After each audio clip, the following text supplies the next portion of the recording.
Hello friends, welcome to Bharat market radar और मैं हूं दोस्तों आयुष।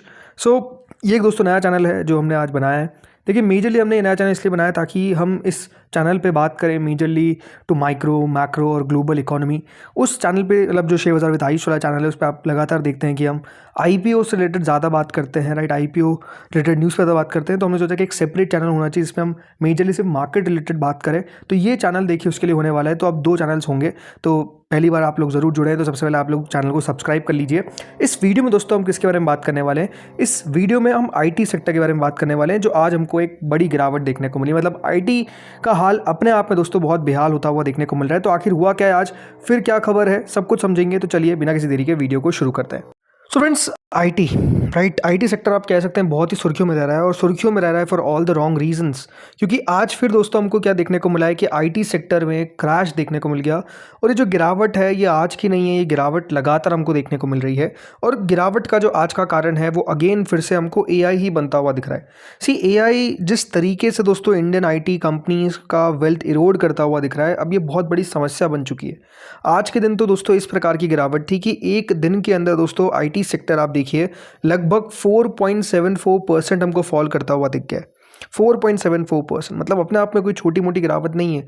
एक दिन में दोस्तों इंडेक्स 5% तक आपको गिरता हुआ दिख रहा है। तो आप समझ सकते हैं कि गिरावट की का जो ओवरऑल डिस्ट्रक्शन है वो कितना ज़्यादा है। इंडेक्स 5% गिर रहा है, कोई शेयर 5% नहीं, इंडेक्स 5% गिरता हुआ दिख रहा है। तो आप समझ सकते हैं शेयर्स की तो हालत किस तरीके की होती हुई देखने को मिल रही है।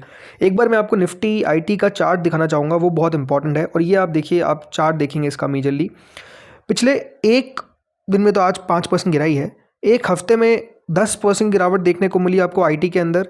इसके अलावा जो गिरावट आप देखेंगे ओवरऑल दोस्तों आईटी के अंदर पिछले एक महीने में, तो वो लगभग 21% की है। 3 महीने में 18% की, 6 महीने में 15% की, और पिछले एक साल में 23% याद रखिए आपको आईटी गिरता हुआ दिखा है, राइट। और चार्ट आप साफ समझ के देख सकते हैं कि आपको नजर आएगा कि किस प्रकार का फॉल देखने को मिल रहा है। कहीं भी दोस्तों ऐसा लग नहीं रहा है कि आईटी जो है वो एक सपोर्ट लेने की कोशिश कर रहा हो। ऐसा लगा था कि देखिए यहाँ पर जब एक ग्रीन कैंडल बनी थी, जब याद रखिएगा ओवरऑल ट्रेड डील का हमने अनाउंसमेंट सुना था, तब लगा था कि देखिए एक रिकवरी आती हुई देखने को मिल सकती है। बट बात क्लियर है कि देखिए अब आईटी के अंदर जो ट्रेड डील हो या फिर यूएस से कुछ भी हो, उससे कोई मतलब नहीं है। आईटी को मतलब है एआई से, और एआई से ये मतलब है कि इंडियन एआई मतलब इंडियन आईटी कंपनीज एआई को लेकर क्या कर रही है। ये दोस्तों अब मार्केट याद रखिएगा सवाल पूछता हुआ दिख रहा है, और जैसे मैंने कहा इसका जो जवाब है वो हमको देखने को नहीं मिल पा रहा है। इसीलिए आप समझ सकते हैं कि जो आईटी सेक्टर है वो सिर्फ आपको प्रेशर में कारोबार करता हुआ दिख रहा है, गिरावट बन रही है। अब जैसा मैंने कहा आज गिरावट का रीज़न क्या रहा? गिरावट का रीज़न दोस्तों फिर से आप कह सकते हैं एंथ्रोपिक है। देखिए, एंथ्रोपिक ने जितना आप कह सकते हैं डैमेज किया इंडियन आईटी कंपनीज को, और किसी ने नहीं किया है। और एंथ्रोपिक हर दिन देखिए कुछ ना कुछ नया करता है जिससे असर पड़ता है। और कल दोस्तों सिर्फ इंडियन आईटी कंपनीज नहीं जो इंडिया गिरे, लेकिन कल के दिन एक बड़ा आपको गिरावट जो है वो देखने को मिला है यूएस की कंपनीज में भी। और इस बार तो दोस्तों जो आप कह सकते हैं चपेटे में आया है वो कौन है? वो है दोस्तों आईबीएम। जी हाँ, कल एक दिन में आईबीएम का शेयर 13% गिरता हुआ दिख गया। क्यों? बिकॉज आईबीएम की जो सॉर्ट ऑफ अ मोनोपोली थी वो दोस्तों याद रखिएगा अब एंथ्रोपिक आपको चैलेंज करता हुआ दिख रहा है। तो आखिर मामला क्या है, पहले तो हम ये समझते हैं। तो जैसे मैंने कहा कल आईबीएम का शेयर 13% याद रखिए हमको फॉल करता हुआ दिखा है। एक दिन में 13% गिर गया। क्यों? बिकॉज एंथ्रोपिक कहता है कि इनका जो क्लॉड है, क्लॉड याद रखिएगा जो इनका मॉडल है, ये स्ट्रीमलाइन कर सकता है कोबोल कोड। कोबोल मतलब देखिए एक कोड है कोबॉल, जो ओवरऑल एक sort of a programming language है, जो दोस्तों याद रखिएगा आईबीएम यूज़ करता है। और इससे होता क्या है? इससे होता ये है जो बिजनेसेस की डेटा प्रोसेसिंग होती है वो इजीली हो जाती है। कोबोल का दोस्तों जो फुल फॉर्म है वो है कॉमन बिजनेस ओरिएंटेड लैंग्वेज। क्या है? Common business oriented language. और अब ये जो स्टार्टअप है एंथ्रोपिक, ये कहता है कि वो स्ट्रीमलाइन कर सकता है कोबोल कोड को, यानी और बहुत कुछ यहाँ पर बदलाव जो है वो कर सकता है। क्या क्या बदलाव कर सकता है, पहले तो हम ये समझते हैं। पहली बात ध्यान रखिए कि इसके फीचर्स क्या है और कैपेबिलिटी क्या है। क्लॉड मॉडल दोस्तों यहाँ पर मैप कर सकता है dependencies across thousands of lines of code and documents workflow that are no longer clearly understand by human staff. ये समझिए कि कल जो चीज़ हुई है उसमें पहला जो सबसे इंपॉर्टेंट बात याद रखिएगा एंथ्रोपिक के द्वारा की गई, उसमें जो एक क्लेम किया गया, इसमें एक ब्लॉग पोस्ट दोस्तों कल एंथ्रोपिक करता है। जी हाँ, ये अभी तक याद रखिएगा कि ऐसा नहीं कि कोबॉल मतलब जो शुरू है वो शुरू कर दिया क्लॉड ने, लेकिन सिर्फ एक ब्लॉग पोस्ट जो है वो याद रखिएगा किया गया। और एक ब्लॉग पोस्ट 13% की गिरावट लेकर आ जाता है किसमें? एंथ्रोपिक ये आईबीएम के अंदर। यहाँ पर ये क्लेम क्या करते हैं? क्लेम ये करते हैं कि एआई क्या कर सकता है? कंप्रेस कर सकता है कॉबल मॉडर्नाइजेशन प्रोजेक्ट्स, जो कह सकते हैं आर्मीज ऑफ कंसल्टेंट्स, मतलब बहुत सारे लोग जो मिलकर एक काम करते हैं, हो सकता है कि कुछ ही क्वार्टर्स के अंदर ये जो एआई मॉडल है इनका क्लॉड वो कर दे। दूसरी बात, क्लॉड की कोड कैपेबिलिटी पे बात कही। उन्होंने कहा कि ये जो टूल है इससे होगा क्या, ऑटोमेट कर देंगे, मतलब अपने आप देखिए जो चीज़ें हैं वो करेगा, ऑटोमेटिक एआई करेगा, एक्सप्लोरेशन करेगा, एनालिसिस करेगा, और ये मॉडर्नाइजेशन के फेजेस होंगे। इसमें उन्होंने ये कहा कि हम डिपेंडेंसी करेंगे across thousands of lines of code, document forgotten workflows and identify risk that would take human analysis months to find. मतलब जो एआई है वो बेसिकली सारा काम कर देगा। एआई जो ह्यूमन काफ़ी महीने लेता है कि कुछ जो भी आइडेंटिफाइड रिस्क, मतलब जो रिस्क है उसको फाइंड करने में, उसको बहुत ही जल्द कौन फाइंड कर देगा? ऑब्वियसली बात है एआई कर देगा। ये दोस्तों अनाउंसमेंट कह सकते हैं आईबीएम को लेके चले गया, और आईबीएम इस प्रकार से कर गया। देखिए कोबोल कोड बहुत इंपॉर्टेंट है, और ये ऐसा नहीं कि आजकल में कोड बनता हुआ देखने को मिला है, मतलब ये काफ़ी सालों से, याद रखिएगा, मतलब दसों सालों से कोबोल कोड जो है, यानी जो ये प्रोग्रामिंग लैंग्वेज है, ये बिजनेसेस यूज़ कर रहे हैं। ये याद रखिएगा, आपको बहुत जगह पे काम आता हुआ दिखता है, जिसमें बैंक्स है, गवर्नमेंट्स है, एयरलाइंस है। ये आईबीएम मेन फ्रेम, याद रखिएगा, जो आईबीएम प्रोवाइड करता है इन सबको, ये लगातार यूज़ होता है। इससे होगा क्या, जो आईबीएम का कोर रेवेन्यू जिसकी हम बात कर रहे हैं, वही अपने आप में, याद रखिए, अब अपने आप में एग्जिस्टेंस की बात आ जाएगी। जी हाँ, और इसीलिए कल के दिन जो आईबीएम में गिरावट आई, वो दोस्तों याद रखिएगा 2000 के बाद की बड़ी गिरावट थी। मतलब 26 साल बाद आईबीएम का शेयर इतना भयानक आपको गिरता हुआ दिखा है, ये आप समझिए। अब इंडियन आईटी शेयर क्यों गिरे, ये बात ध्यान रखिए। टीसीएस, इन्फोसिस जैसी कंपनीज जो है, वो बहुत सारे इनके पास एम्प्लॉयर्स हैं जो मेन फ्रेम कोबोल कोड करते हैं, मतलब जो कोबोल रोल्स होते हैं, याद रखिएगा इंडिया के अंदर भी, और जो टीसीएस और इन्फोसिस जैसी कंपनीज है, ये बहुत सारे ऐसे, याद रखिएगा, वो एम्प्लॉयर्स लेकर आते हैं, वर्कर्स को फाइंड करते हैं जो ये काम करते हैं।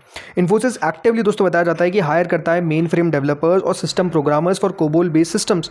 विप्रो इसको यूज़ करता है इनके आईटी सर्विसेज कंसल्टिंग प्रोजेक्ट्स के लिए, कोफोर्ज यूज़ करता है। तो साफ बात है कि जो एंथ्रोपिक कह रहा है कि ये कोबोल को और मॉडर्नाइज कर सकते हैं, और जो कंसल्टेंट्स की आर्मीज लगती है, मतलब इतने ज़्यादा लोग एक काम को करने में लगते हैं, वो एआई दोस्तों कुछ ही समय के अंदर करता हुआ नजर आ सकता है। उन्होंने साफ कहा कि जो काम आप सालों में करते हैं, हम कुछ क्वार्टर्स में इसको काम करके बता देंगे। और उन्होंने साफ क्लियरली कहा कि क्लाउड कोड हो क्या सकता है इससे, जो ये क्लाउड कोड है इसको और मॉडर्नाइज करेगा, और एक्सप्लोर करेगा, और एनालिसिस करेगा, ताकि ऑटोमेट और ज़्यादा तेज़ी से हो सके, और मॉडर्नाइजेशन लेकर आ सके इस पूरे कोबोल के अंदर।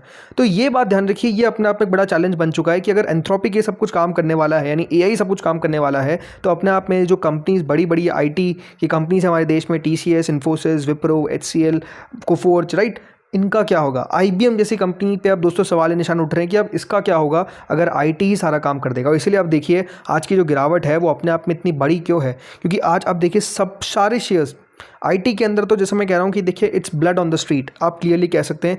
एक एक दिन में दोस्तों आज एलटीआई मॉनिटरी देखिए 7% टूटा है, Tech Mahindra 7%, Persistent 7%, HCL 6%, Coforge 6%।